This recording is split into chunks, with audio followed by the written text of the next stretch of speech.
Mga kalamansi, suha, hanggang din. Papapanaw ko na lang sa'yo, ma'am, hindi tayo tatawid. Sobrang lawak nito. Ito yung gusto kong i-campsite. Pasado na. Approve na. Ha? Approve na. What do you think? Approve. Ayan, tingnan mo mga nyug, nagkalat lang, ma'am, oh. Kaya nga pag nandito ako, hindi ako bibiling mantika. Ano ko lang yan. O yan, oh, hanggang doon. Ay, yung boundary namin may taguling dyan. Ano dyan? So, ayan. Tapos rambutan, ma'am, ayan, oh. Bubungayan natin naman. Ika, ma'am, lapitan natin rambutan. Lahat na nakikita mo dyan, atin yan. Ayan, oh, may bunga na rambutan, tingnan mo. Doon ako sa guyabano interested. Saan? Ayan yung guyabano. Ang hinog naman yun nasa dulo, yun, oh. Inaakyat ko yan. Ay, oo nga. Avocado na, malalaki yun, oh. Wow. Oh, hinog na yan. Dito, tingnan mo, picture may mga rambutan, kapal ng rambutan. Yun ang kapal ng rambutan. Oh, yun, ang dami. Yeah. Ay, dapat pala ako, nag-video din, eh, no? Pero nag-video ka na. Share ko na lang sa'yo. Tingnan mo, ang dami. Halika dito. Magugulat ako hanggang saan to. Ano, no? Ano rambutan, no? So, June, July, August. Yan, marami yan lang. Sobrang dami yan. Ito na yung madaming pinya. Harvest na. Actually, dati ito puno hanggang doon sa bahayan. So, ito na yung siso. Kukuha tayo, man. Wow! Look at the avocado. Wow! So many! Diba? Tingnan mo. Then, pinya.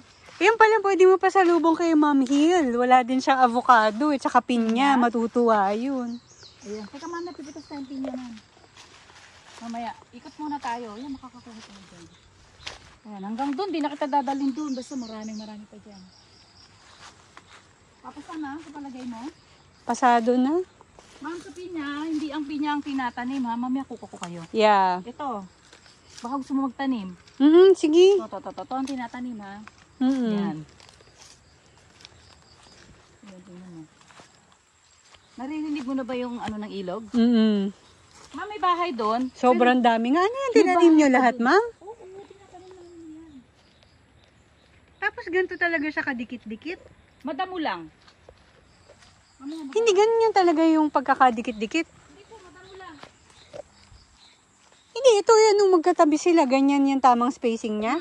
Kasi ma'am, pag lumaki sila, dapat they protect them, protect nila yung isa't isa.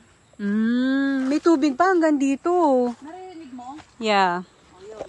Talagang pinondohan. Ang ganda ng quality ng lupa. Mami, doon, silipin mo.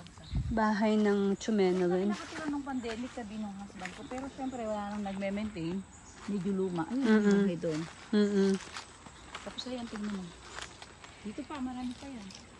Hindi na tayo bababa. Pagkakala na lang sa'yo yung other side. Yeah.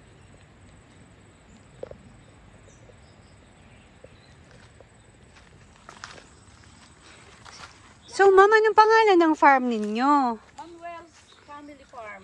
Manuel Family Farm. Yeah, si ma'am, ang trivia dito, magandang backstory. Si ma'am Maribel ay hindi talaga farmer, kung hindi parlorista. Meron siyang vlog, meron siyang siya ang parloristang magsasaka. Yun, that's what she calls herself. And we are in her farm right now. Kalamansian, pinyahan, kokonatan, bananahan, halos samot-sari. Walang kagutuman dito sa farm ni ma'am. Ma'am lang ka. Ayan, madami. Oh my, ayun no. Hitik na hitik yung farm niya. Talagang sobrang daming aanihin. Ma'am Maribel is opening a tourist learning site dito sa kanyang farm. Approve ba sa'yo, ma'am? Approve, ma'am. Sobrang ganda. Ito yung mga kailangan talaga ding makita ng mga tao kung sino yung gusto mga mag-escape. Maririnig mo yung huni ng ibon, yung lagaslas ng tubig. Mama, may papatanaw ako. Yun, no. Hindi na kita ibababa. Kasi we don't have enough time, no? Pero, dito sa area na to, siguro around 300 na rambutan yan. Di lang Wow. siguro. Dito sa half side lang.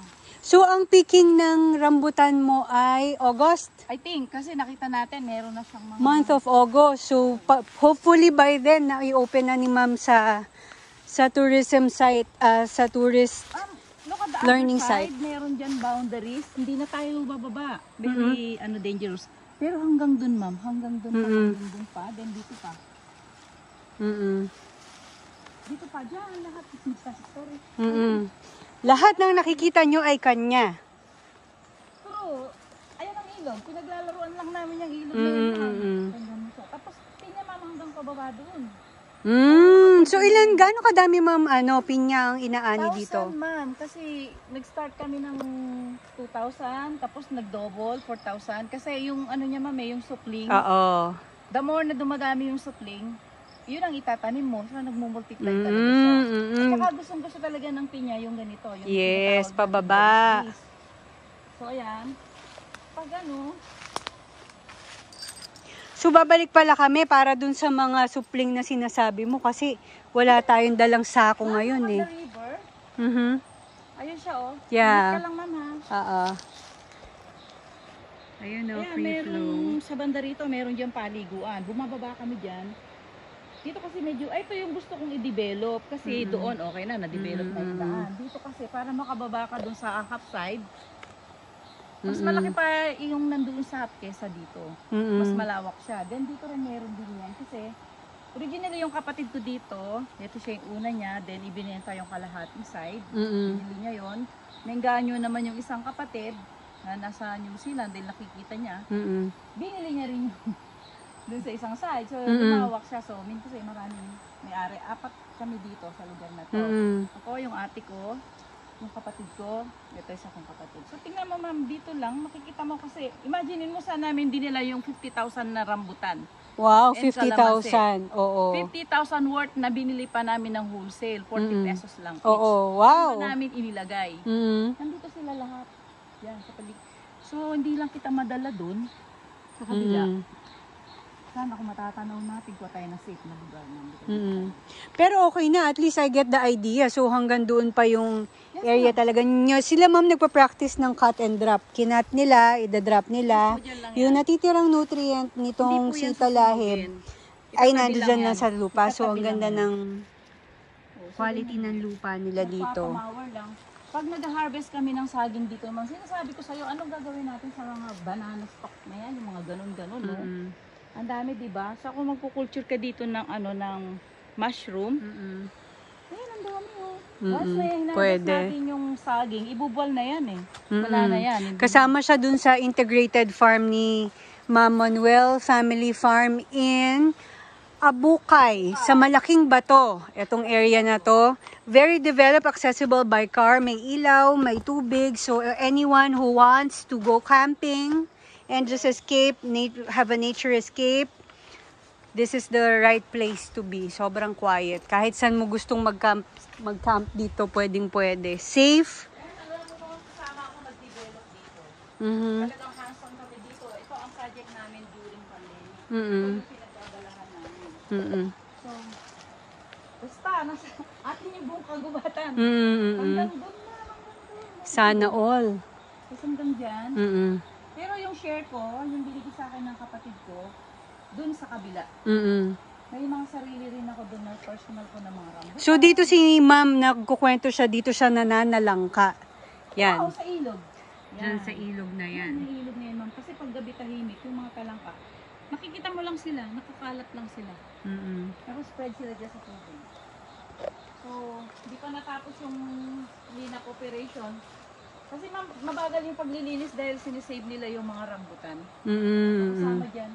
Marami yan.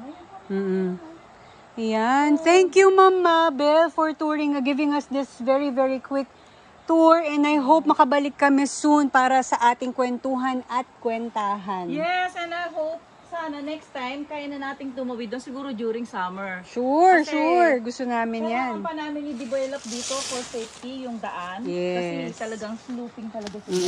Yeah. Kaya kaya namin tumawid dyan. Yes. Sanay na kami dito. Pero for you na hindi ka kailangang Thank Mamaya, you ma-enjoy so ka. very much, Ma'am Maribel. Sobrang salamat. Napaka magandang treat nito to end our day. It's just the half, ma'am, I think. Oh, less than the half. Doon pa.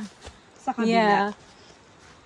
Galing. Ganyan. So, Thank you. pinilit ko talaga na ipakita sa inyo, ma'am. Thank you po. Makikita din nila maya-maya lang. Di ba? Oh, naniwala ka na ba?